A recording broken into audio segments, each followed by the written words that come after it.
Hey Moles, guess what? I'm back with another video. This is my third one today, I think, but you know, it's not on what I don't care right now. So right now we're doing Let's Not Meet Part 2.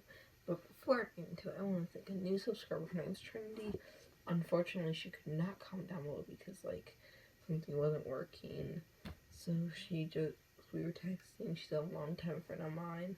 And, yeah, something wouldn't work. So I'm like, yeah, I'll just shout you out no matter what. And yeah, so thank you so much, Trinity. You're awesome. And yeah. No. I don't know what just happened to my voice.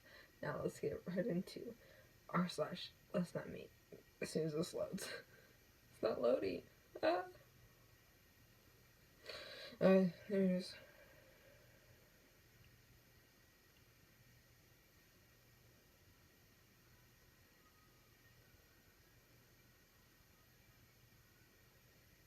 Okay, sorry, my internet's meh. Alright, let's see. Where does it start? Okay, there it is. I think me and my friend were almost abducted. This one's a short one, so that's why I saved multiple ones, because some of them are short ones, so let's do this. Back when I was about 6 and 7, my friend and I were climbing trees and eating berries. This guy comes walking up and says, "Why aren't you eating real food? Why are you eating berries?" He then says he'll take us to a restaurant, so we walk with him, and he takes us to a super speedy bar. We sit down, and me and my buddy start getting a real bad vibe, like, way uncomfortable. Hold up, sorry. I just realized that I'm holding my phone, like, close to it so you guys can't see my face, but maybe that's perfect, because, like, my face is that way. Yeah. Like, way uncomfortable, so we tell him that we're gonna go, and he kept trying to talk us into staying, but we were adamant about leaving. As we were leaving out the door, he yelled after us, like, "Hey!" And as we turn around, he looks at us with a creepy, sorrowful looks and says, "Stay out of trouble and don't talk to strangers." It was a very bizarre, and who knows what he would have done if we'd stayed with him. So weird stranger from when I was a kid. Let's not meet again.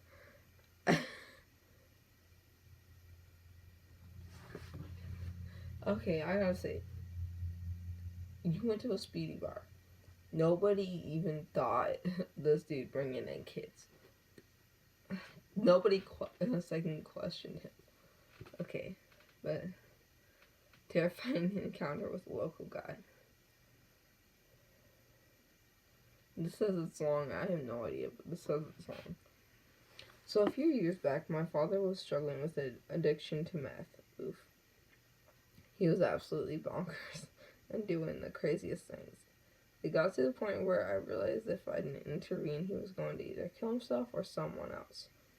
I spoke with a local judge who told me I needed to present the court with a written and signed letters from several people recounting any experiences they had with him that could prove he wasn't mentally stable enough to make decisions for himself. This was me basically trying to force him into long-term rehab to save his life. OP, that's awesome, okay? I'm gonna stop it, like, right there for a second. That's awesome of you to try and get your dad to get better. That's awesome. Alright, like, I remember who lived 2 miles down the road from me. Contacted me one evening and told me about a neighbor of theirs who had rather poor experiences with my father and might possibly be able to help me. Let's call him A. She gave me A's number, and I texted him giving a short explanation and asked if he'd call me when he had a few moments to speak. About 10 minutes later he called and we spoke briefly about the situation, and he agreed to write the letter and accompany me in court. He seemed real normal and nice, and I was grateful for his help. A few days passed and I received a text message from A. It wasn't anything alarming, it's just him asking how I was doing, if I heard anything from my father. We had a short conversation later that evening, and I received a Facebook request from him on Facebook. I didn't think anything was weird about it. It was just a friend request after all. And the guy was doing me a huge favor and being super nice about it. So, of course, I accepted. I briefly look over his page and noticed he appeared to be happily married to a gorgeous woman, had 3 children, and a nice home, nothing out of the ordinary. This is where it got weird.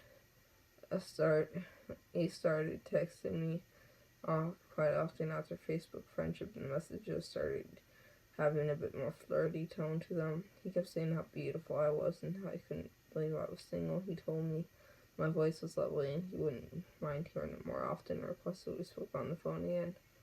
I told him I didn't think it was appropriate due to him being a much older married man. That's just weird. Again, it got weirder. He started asking me about my sexual fantasies and tried playing games with me that involved personal questions and exchanging raunchy photos. I declined and told A he was starting to make me feel uncomfortable and that I would no longer need his help with the situation involving my dad. To this, I responded rather aggressively, demanding that we meet in person and talk it out. I told him that would absolutely not happen, and I proceeded to block him. So that's where the shit hit the fan. They started using apps to text me and said things like, I know where you live, I can come by anytime if I wanted to. And I know which bedroom is yours. Also, worst of all, it must be scary living in that house all by yourself. I would see a large pickup truck drive by my house often, usually driving very slowly. Once again, I told him to leave me alone, but this time I threatened to call the police if he attempted to contact me more. Later one night, I heard a horn honking outside. I wasn't sure it was one of my neighbors, so I got up, checked my driving, and sure enough, there was the same large pickup truck sitting just outside my car, honking the horn and revving up the engine. I was terrified even more. So basically, I live in the middle of nowhere, but also because I knew in a gut it was I double checked all the locks and went straight to my bedroom, got a handgun my brother left me in a drawer, and called the police. The police got there fairly quickly, and they was told it would be best to never contact me again or come by my home. Over the next few months, I lived in a constant state of anxiety and fear, wondering if he might be angry enough to come back at me and harm me. It was hard to sleep, and I never left the house past dark unless it was an emergency. Actually, a lot of time has passed since incidents with A, and I haven't heard from him. So I gotten back into my old comfortable routine, but to the guy who's supposed to help me and ended up terrorizing me. That's not me. Yeah, dude, that's insane. That's just insane. Yeah. I just opened up a scab. RIP me. Alright. Oh. Okay, so here's like a little upgrade with their dad. Sorry, their username says Kelly, so I'm guessing it's a her. And it has to be her. This one person's like, what happened to your father? And OP replied, the court failed me. My dad continued to refuse treatment until it was too late, unfortunately.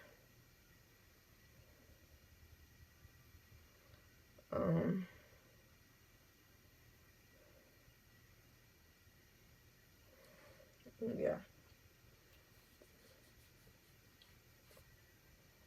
So, rip OP's dad. Alright, let's see. This one got me interested real quick. Some guy who tried to sell me illegal human remains. I am curious to see. This one's pretty short. I stopped at a little antique shop one day while I was living in Pennsylvania. I passed by this place many times before. I never went in, but I was looking for a specific item for an art project. The place was small, rusty, and crowded with antiques, and the walls were lined and the walls were lined with glass cabinets containing curios. The man who worked here was in his mid-50s and immediately gave me an odd vibe. I could feel his eyes following me as I shopped, so I quickly found what I needed and went to ring it up. He gave me a conspirational smile. And he said, "Want to see something cool? You can't tell anyone it's here." He then pointed to a ladder that went to the top of the cabinets. I was already weirded out by this guy, but I'm also a nosy bitch. So I climbed up the ladder. On top of the cabinet was a coffin containing a full human skeleton. I climbed down quickly, and he said, "It's a 50-year-old Chinese woman. I'll sell her to you for $3,000. I said no thanks and left immediately. To this day, I wonder where he actually got it, hoping that it was donated there. It was donated, but were a lot of missing women in that area, and why he thought I looked like someone who would want to buy a corpse. Either way, let's not meet." Jesus, dude. I was like, oh my god. At least it's not a sketch. You gotta be like, "Hey, you want some human remains?" At least it's not a sketchy guy from like coming across him, like, like one of those people that are like, they just walk up to random people, like, "Hey, you want some human remains?" Because that's normal. Oh, speaking of which, the next one is Mouse Man in the alley with the club. Well, it's not me.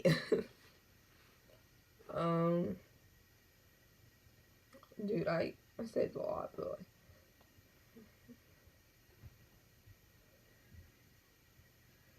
this is the last one. Okay? This is medium. Cool. This happened last night. Me and my sister and I, just got off a train stop and were walking to my sister's boyfriend's apartment not far away, less than a mile. This was something we regularly did. He lives downtown, in a downtown area where there are always people roaming around. And it was like 8. Sorry. And it's like 8 p.m. on Sunday night, so we felt like there was no need for concern. As we were passing an alley, I saw something from the corner of my eye. It was a tall, thin dude leaning against the alley wall with a white mask. He was in a dark blue work overall. My stomach dropped, but I didn't react. My sister, on the other hand, made direct eye contact with him and got my arm, saying, "Barely, there's someone there." We started to walk faster. There was barely any people on the street, which was unusual for this downtown area at the time, because there's a couple of days after Halloween. We figured he was just stressed out, but it became very clear that he started to briskly follow us because we heard his footsteps behind us. When we looked back, we also saw that he had a weapon in his hand. It was dark, and I didn't want to stick around to find out exactly what it was. Me and my sister booked it. Neither of us ran, but in the moment, adrenaline kicked in, and we were practically sprinting. We kept running until we saw a security guard who asked us why we were running. When we told him, he seemed skeptical and said he would check it out and send out a call if he found something suspicious. My sister and I thought we lost sight of him and decided to cross the street to a restaurant that had tables outside where people were sitting. It was well lit and busy, so we felt safe, but then we saw him walking down the same street, stopping and watching us. We went inside and told the waiter we were being followed and that we were going to stay here and call the police. That's when he walked back a more deserted direction on the opposite side of the street. Me and my sister decided to Uber to her boyfriend's place and call the police from there. Honestly, whether it was a sick Halloween joke or not, I'm glad I didn't find out.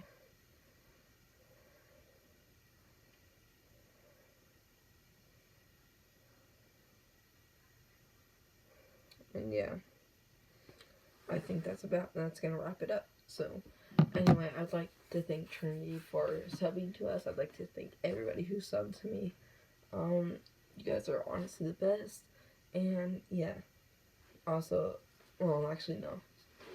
Hit that like button, hit that subscribe button, make sure you turn on notifications. Also, be sure to share this with people. I want to be sure to hit 10 subscribers, so share it with 3 more of your friends. And yeah, also if you guys are wondering, I know, random topic, but like I keep scratching my hair. It's because my friend Jason decided to pour pixie dust in my hair, and now it just itches, and it's like I'm about to go to school tomorrow and punch him. Yeah, it's like you don't do that because that made my hair, that makes my hair like really itchy right now, and I hate that. So yeah, I'll see y'all tomorrow. Maybe tonight too. No, I gotta get some sleep for school tomorrow, but I'll see y'all tomorrow after school. So like, I gotta babysit, so be sure to hit up my vlogs because I gotta babysit right after school, and I'll be posting all about my babysitting because that's because I won't really want to do that because the kids really like me when I film. They like me anyway, but like they like to be filmed. And yeah, so I'll see y'all tomorrow. It's 10 p.m. where I'm at. And yeah, love y'all so much, and peace.